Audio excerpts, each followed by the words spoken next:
Coming up on FYI, 3 months on from the powerful earthquakes in Syria and Turkey, thousands of children remain homeless. We have an exclusive report.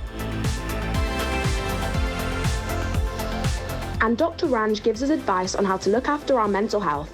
Sometimes we forget that actually you can be whoever you want to be.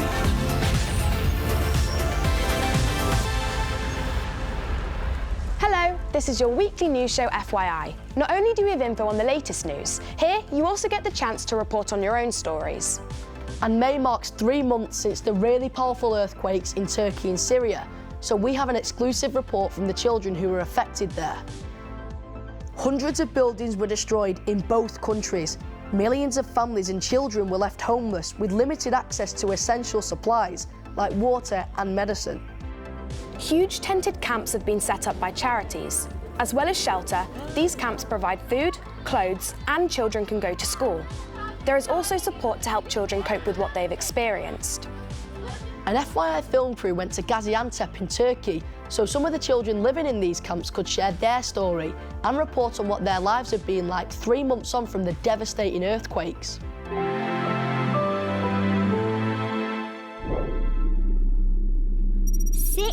February 2023. Turkey and Syria were hit with powerful earthquakes. 1.5 million people became homeless.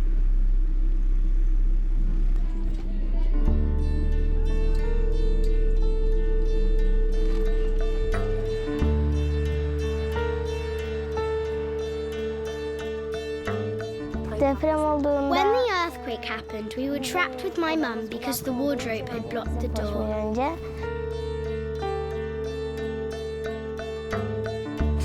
That day, the sounds coming from the outside, screams, windows shattering, and curtains flying out. When I woke up, I thought it was a dream. I looked around and there was rubble everywhere.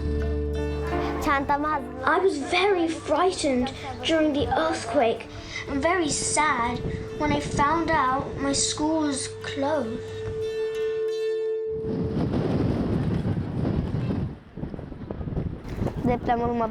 We had a home before the earthquake, but now we live in a tent.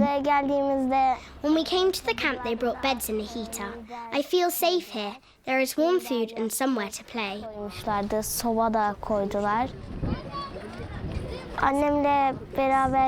When the earthquake happened, we were trapped with my mum. Then the second earthquake happened, which unblocked the door and we escaped. I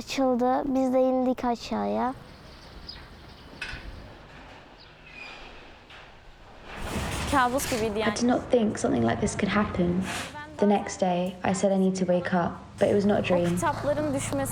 Everything was really scary. I could still feel the aftershocks, and we found it very hard to get a place to stay. My friend from school died in the earthquake. It took a lot of time for the rescue teams to get to our village, so they could not rescue my friend. My cousin took me downstairs. My mum brought out my sisters. We got in our car and waited for the earthquake to be over.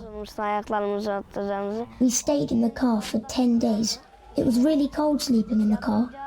When I woke up, I almost couldn't feel my feet. It was as if they were gone. All of us felt like that. Then we came here and they gave us this tent. This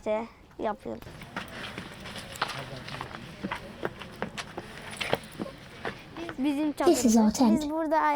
We put our shoes there. My mum cooks here sometimes. This is where we keep our clothes. I have an uncle who sleeps there. We have 2 mattresses on top of one another. Let me show you.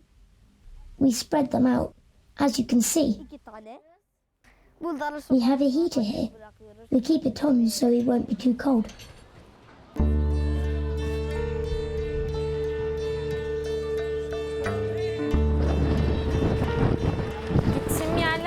I generally go to the library, school, park, or the cafeteria.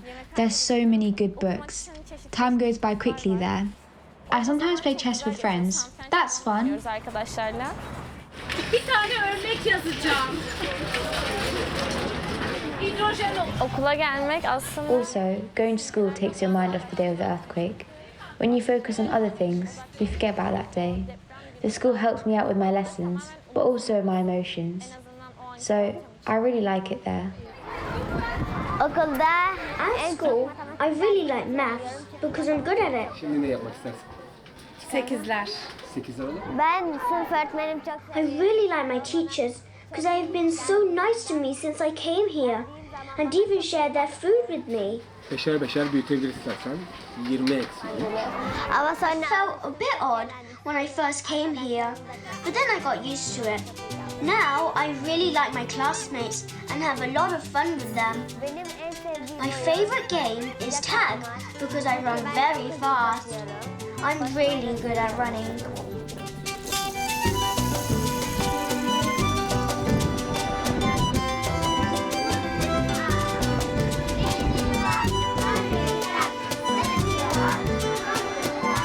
Sonrası zaten langırt. We play table football and table tennis and go to the park together, which is fun.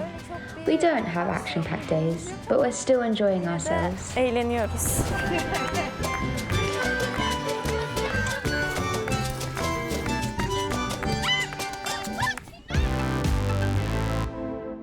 We've called on John Sparks from the children's charity UNICEF, which is helping people who've been left homeless.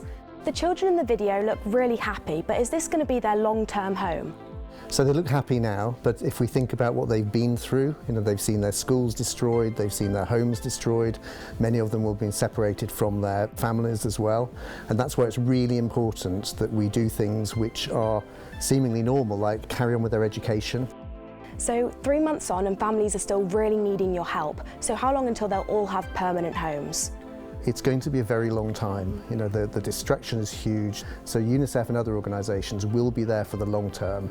And initially it's a humanitarian response with drinking water and vaccinations. We're there to support them and putting children right at the centre of planning for the rebuilding of lives, really. Well, thank you so much for joining us. Thank you. So Braden, over to you. So the UK government promised to help out the people of Turkey and Syria after the earthquakes, but what exactly are we doing? Well, this is the Foreign Secretary, James Cleverly. It's his job to deal with all the issues abroad, and Scarlett spoke to him for FYI. So in Turkey and Syria, children are still, witnessing horrifying effects from the earthquake that happened, and now apparently some kids have become homeless. So what are you doing to help them? Well, the situation in Turkey and North Syria after the earthquakes that we saw was terrible. We deployed a search and rescue team very, very quickly. We're going to keep working with the Turkish authorities to assess what more needs to happen, particularly on the reconstruction side of things, and also what we can do to make sure that if there are future earthquakes, they don't have the same devastating effect. For more info on the earthquake and why they happen, just head to our webpage at first.news/FYI. Coming up, why do boys find it harder than girls to talk about their feelings? And a prehistoric report from an FYI News Club member. I'm going to see where the UK's most famous dinosaur is moving to. Hi, Dippy! So we all know that talking about our feelings isn't always easy, but a quick look up online and you'll see loads of surveys that show that boys find it a lot harder to open up than girls. But why is that? Well, we decided to look into it with the help of Dr Ranj, an NHS doctor and an expert in children's mental health. In his video, Boys' Biggest Conversation, Dr Ranj heard from a group of boys about the pressures they feel growing up.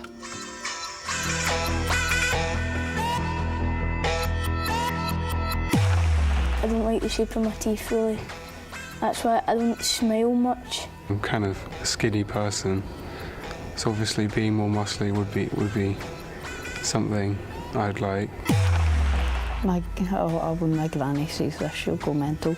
But my ginger hair, she really likes it. I don't. My hair is very weird. Like, it's not black hair, but it's not white hair, and it's not really any race. It's just hair. Gotta be my spots, I think. Yeah. My height. I want to be a bit bigger, but I know that can't happen. Probably was a bit of weight. I don't know. Well, Dr Ranj has a book all about this. It's called How to Be a Boy, and he's joining us now. Hello, thank you so much for joining me. So your book is almost like a book guide through childhood, really, isn't it? And it's for boys, but can girls read it too? There are things in there that I think apply to everybody. Things like discovering who you are and celebrating that, looking after your body, looking after your mental well-being, dealing with things like bullying. These are things that everyone goes through. So obviously a big topic is body image. I mean, we get loads of questions from FYI News Club members. And of course, we saw it earlier in the boys' biggest conversation.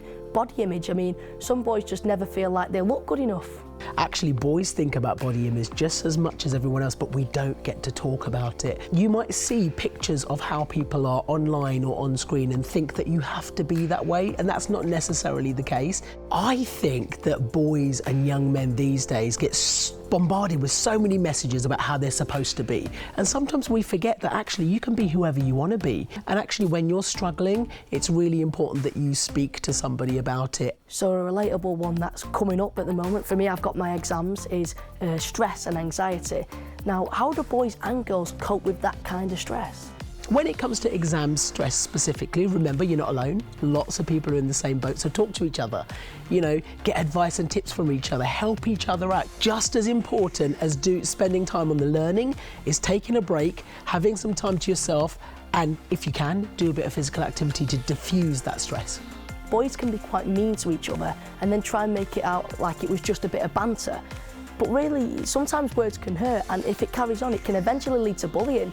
So what advice would you give to people in that situation? Banter isn't always harmless. It's usually meant in a joking way, but it may not be received like that. And you're right, if it goes too far, you're veering into bullying territory, and nobody wants to end up there.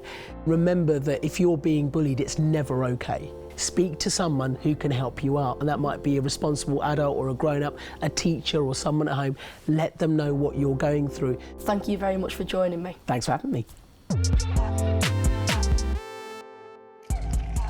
Check out this video that's been doing the rounds online. It supposedly shows a newt quickly changing colour, but can it be real? Well, the answer is no. It's a fake, digitally altered video.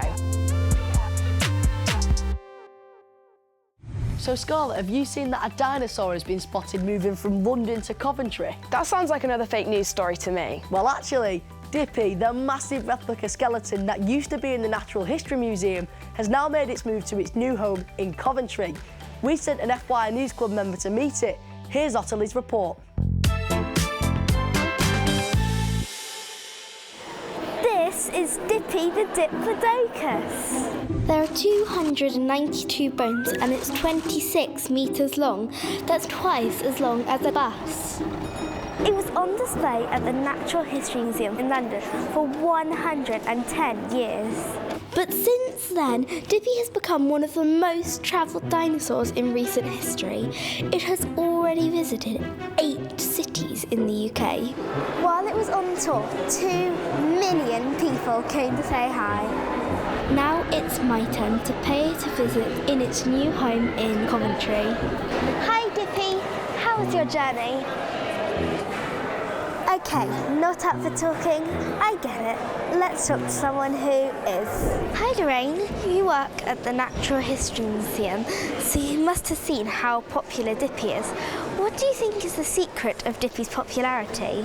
I think everyone really loves the kind of story of dinosaurs and how they lived all those millions of years ago, but look how big they grew and how successful they were at the time. So I think there's always a fascination for them. What's it like to have such an important exhibit in Coventry? It's important because Coventry isn't the most famous city ever.